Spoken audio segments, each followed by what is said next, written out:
ഈ അനിയൻ ചേട്ടൻ എന്നും എഴുന്നേക്കാ ഇത്രയും വൈകോ ചേച്ചി? അങ്ങനെ വലിയ പ്രത്യേക ചിട്ടയൊന്നും അദ്ദേഹത്തിനില്ല. പിന്നെ തോന്നുന്ന പോലെയൊക്കെ അവൻ ചെയ്യും.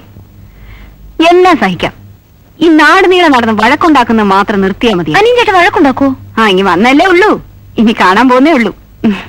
2 സ്ഥലത്ത് ജോലിക്ക് പോയി. 2 സ്ഥലത്തും അവന്റെ ഓഫീസർമാരായിട്ട് വഴക്ക് കൂട്ടിട്ട് ഇങ്ങി പോന്നു. ചേച്ചി വളം വെച്ച് കൊടുത്തിട്ടാ ഞാനായിരുന്നെ കാണായിരുന്നു. വരെ നിർത്തും. എന്റെ എല്ലാ അടവുകളും ഞാൻ നോക്കിയതാ മോളെ. ഞാനിവിടെ കുറച്ചു ദിവസം ഉണ്ടല്ലോ, കാണിച്ചു കൊടുക്കാം. നീ അലക്കാനുള്ള തുണിയെല്ലാം കുളിപ്പറയിലിട്ടേ, അല്ലെങ്കിൽ മറന്നു പോകും.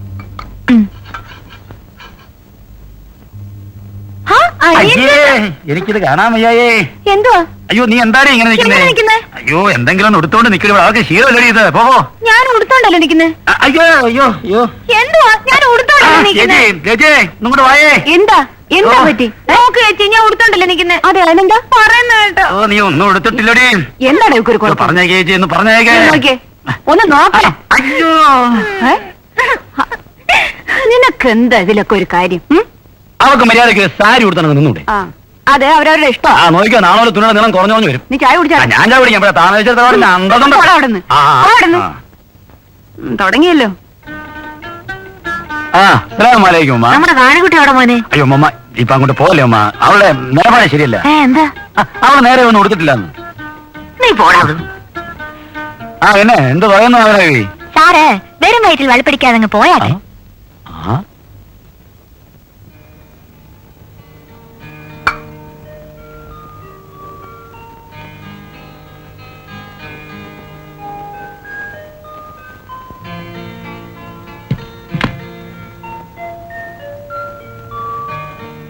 നാണമില്ലല്ലോ, എന്തിനാ നാണിയെ കളിയാക്കിയത്? അവനെ കുട്ടനാട്ടിൽ ആരെങ്കിലും സൂട്ടും കൂട്ടിട്ട് നടക്കുവോ? സാറിന്റെ ദേഹത്തല്ലല്ലോ കിടക്കുന്നത്. എന്നാലും കണ്ടു സഹിക്കുന്ന ഞങ്ങളൊക്കെ അല്ലേ? അനിഞ്ചേട്ടാ, പെണ്ണുങ്ങളെ ഇങ്ങനെ കളിയാക്കല്ലേ. എന്ത് സാഹസവും ചെയ്ത് പിന്നെ എന്താ തൂങ്ങി വരികയോ? അവളുടെ കരുത്തിനെ പറ്റിയ കയറൊന്നും ഇല്ലല്ലോ ഇവിടെ.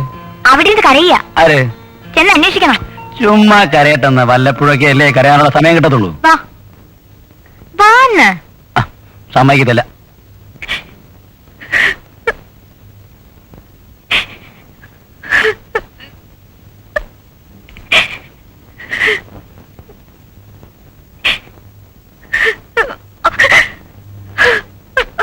അങ്ങോട്ടില്ലേ? നീ ഇപ്പൊ എത്ര കരയേണ്ട ആവശ്യം എന്താ? ചേട്ടാ, ഒരു തമാശ പറഞ്ഞാൽ മനസ്സിലാക്കണ്ടേ? മതി, എല്ലാം പറഞ്ഞിട്ടുണ്ട്. മാപ്പ് എന്തിനാ മാപ്പ്? പോന്ന നിനക്ക് അത്ര വലിയ പ്രയാസം ഉണ്ടായിട്ടുണ്ടെങ്കിൽ നീ ഒരു മാപ്പം കൊടുത്തരുത്. ഇനി എന്റെ ശരിയായ സ്വഭാവം ഞാൻ കാണിക്കും, പറഞ്ഞേക്കാം. നിന്നെ സന്തോഷിപ്പിക്കാൻ വേണ്ടിയൊന്നുമല്ല മാപ്പ് പറഞ്ഞത്. ഇവിടെ എല്ലാരും പറഞ്ഞോണ്ടാ. ഈ അപ്യാസൊന്നും എന്റെ അടുത്ത് എടുക്കല്ലേ. ഞാൻ ഈ പെണ്ണുങ്ങളുടെ കണ്ണിൽ വീഴുന്ന കക്ഷിയൊന്നും അല്ല.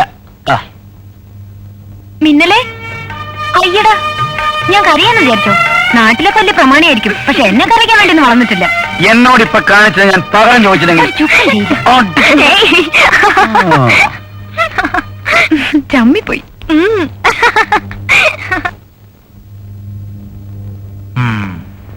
എന്താ നിങ്ങളുടെ പേര്? ചെല്ലപ്പൻ. ചെല്ലപ്പ, അടിത്തട്ടിലൊരു 6 ദോശയും മുകളിൽ തട്ടിലൊരു 4 ദോശയും ഇഷ്ടം പോലെ സാമ്പാർ നിങ്ങൾ വെച്ചോളൂ. എനിക്കൊരു വിഷമമില്ല. അല്ല സാർ, ബംഗ്ലാവിലെ പാടവും പറമ്പൊക്കെ വിലയ്ക്ക് വാങ്ങിച്ചു കേട്ടു. ഒക്കെ വാങ്ങിച്ചു. എന്തേ? അപ്പൊ അവിടുത്തെ പണിയൊക്കെ തുടങ്ങി കഴിഞ്ഞല്ലോ. ബംഗ്ലാവ് കഴുകി വൃത്തിയാക്കുന്ന പോലെ അല്ല പാടത്തെ ജോലി. അല്ല, പാടത്തെ പണി ബുദ്ധിമുട്ടുള്ളതാ. നല്ല ബുദ്ധിമുട്ടുന്ന ആൾക്കാരെ ഞാൻ എന്റെ നാട്ടിൽ നിന്ന് കൊണ്ടുവന്നുണ്ട്. ഞങ്ങൾ അവിടുത്തെ സ്ഥിരം പണിക്കാരാ. അവരും എന്റെ നാട്ടിലെ സ്ഥിരം പണിക്കാരാണേ. ഞങ്ങൾ അദ്ദേഹത്തെ കണ്ട് പറഞ്ഞാലോ? അതിന് നിങ്ങൾക്ക് ഭാഷ അറിയോ? Malaysia, Singapore, Hong Kong, America, Thailand. English അറിയോ? ഫ്രഞ്ച് അറിയോ? ഞാനൊരു കാര്യം ചെയ്യാം, ഒരു ടെസ്റ്റ് ഡോസ് തരാം. റെസ്പോൺസിബിലിറ്റി ഒന്ന് പറയൂ. Next next next. ഈ പരീക്ഷയിൽ എല്ലാവരും തോറ്റു. എന്റെ വായി തന്നെ സംഭവം വരുന്നില്ല. ഒന്ന് പറഞ്ഞു ശരിക്കൂ. ഒന്ന് പറഞ്ഞു ശരിക്കുന്നത് ഇപ്പൊ എന്താ? ചേട്ടാ, ഒന്ന് പറഞ്ഞു കൊടുക്കൂ. പോട്ടെ.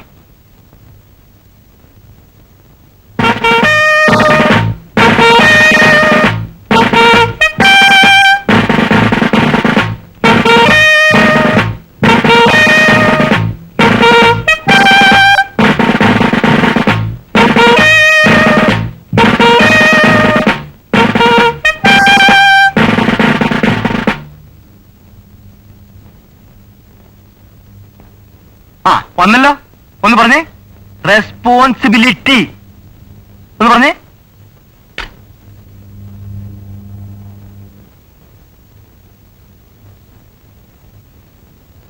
Good morning, sir. Good morning. Sir, I am Aniyankutan, a farmer by profession. I have a problem to tell you. See, the chief occupation of the people here is farming. We are very happy that you have acquired some land here. But bringing people from outside when we people are prepared to work hard, that is very bad. എന്താ പ്രശ്നം? മലയാളം പിന്നെ ഞാൻ തളിപ്പറമ്പുകാരനല്ലേ? അത് അല്ല, മലയാളം അറിയത്തില്ലെന്ന് ഇവിടെ വന്നപ്പോ ഇയാൾ ചായ കാപ്പിയോ? ചായ കൊണ്ടുവരൂ. എന്താ പേര് പറഞ്ഞത്? അനിയൻകുട്ടൻ. ഇരിക്കൂ. അല്ല, എന്താ പ്രശ്നം എന്ന് പറഞ്ഞത്? സാർ, തമ്പി അദ്ദേഹത്തിന്റെ കാലം മുതലേ ഈ പറമ്പിലും പാടത്തും പണിയെടുക്കുന്നത് ഈ നാട്ടിലുള്ളവരാ. അവർ നല്ലവരുമാണ്. വെളിയിൽ നിന്ന് ആൾക്കാരെ കൊണ്ടുവന്ന് ഇവിടെ പണിയെടുപ്പിക്കാന്ന് വെച്ചാൽ ഞാൻ നിയമം പറയല്ല, അത് ശരിയല്ല. എനിക്കൊന്നും അറിയില്ല. എന്താ ഉർമീസ്? അല്ല, നമുക്ക് വേണ്ടപ്പെട്ട ആൾക്കാരൊക്കെ ഞാൻ കൊണ്ടുവന്നിട്ടുണ്ട്. എല്ലാവരും വേണ്ടപ്പെട്ടവരല്ലേ? ഇവിടെ പണിക്കാരുള്ളപ്പോ എന്തിനാ വെളിയിൽ നിന്ന് ആൾക്കാരെ കൊണ്ടുവന്നത്? അവരെ പറഞ്ഞേച്ചേക്കൂ. അല്ല, അവര് പണി ചെയ്യാൻ തുടങ്ങിക്കഴിഞ്ഞു. ഇന്നത്തെ പണി കഴിഞ്ഞ് എന്താന്ന് വെച്ചാൽ അത് കൊടുത്ത് പറഞ്ഞേച്ചേക്ക്. നാളെ മുതൽ ഇവിടുത്തെ പണിക്കാർ പണി ചെയ്യട്ടെ. എന്താ അനിയൻകുട്ടൻ? അതെ, ദാ ചായ. അപ്പൊ അനിയൻകുട്ടൻ കൂടി അതിന്റെ ഒരു മേൽനോട്ടമൊക്കെ എനിക്കൊന്നും അറിയില്ല കേട്ടോ. എന്തിനും ഞങ്ങളുണ്ട് സാർ കൂടെ. പക്ഷേ വന്ന ഉടനെ എല്ലാരെയും വെറുപ്പിച്ചു വെച്ചിട്ടുണ്ട്. ഓ സാർ, ഞാൻ കുറ്റം പറയാന്ന് കരുതരുത്. എന്നെ പഠിപ്പിച്ച, എന്നെ മാത്രമല്ല ഇവിടുത്തെ ഒരുമാതിരിപ്പെട്ട എല്ലാ ആൾക്കാരെയും പഠിപ്പിച്ച ഒരു പാവം പിടിച്ച മാപ്പിള സാറുണ്ട്. അപ്പൊ അദ്ദേഹം അവധിക്കാലത്ത് ഇതിനു മുമ്പിലുള്ള കളരിക്ക് എടുത്തു വെച്ച് പാവപ്പെട്ട പിള്ളേർക്ക് എന്തെങ്കിലും പറഞ്ഞു കൊടുക്കും, അതും സൗജന്യമായിട്ട്. ഇത് തമ്പി അദ്ദേഹത്തിന്റെ കാലം മുതലേ ഉള്ള ശീലമാണ്. ഇന്നലെ അദ്ദേഹം ഇവിടെ ഇരുന്ന് പഠിപ്പിച്ചുകൊണ്ടിരുന്നപ്പോ ഇറക്കി വിട്ടു. എന്താ ഉർമിസ് ചെയ്ത്? അനിയൻകുട്ട ആ സാറിനോട് പറയൂ, കുട്ടികളെ ഇവിടെ തന്നെ ഇരുത്തി പഠിപ്പിച്ചോളാം. എനിക്കും സന്തോഷമുള്ള കാര്യമല്ലേ. Thank you, sir.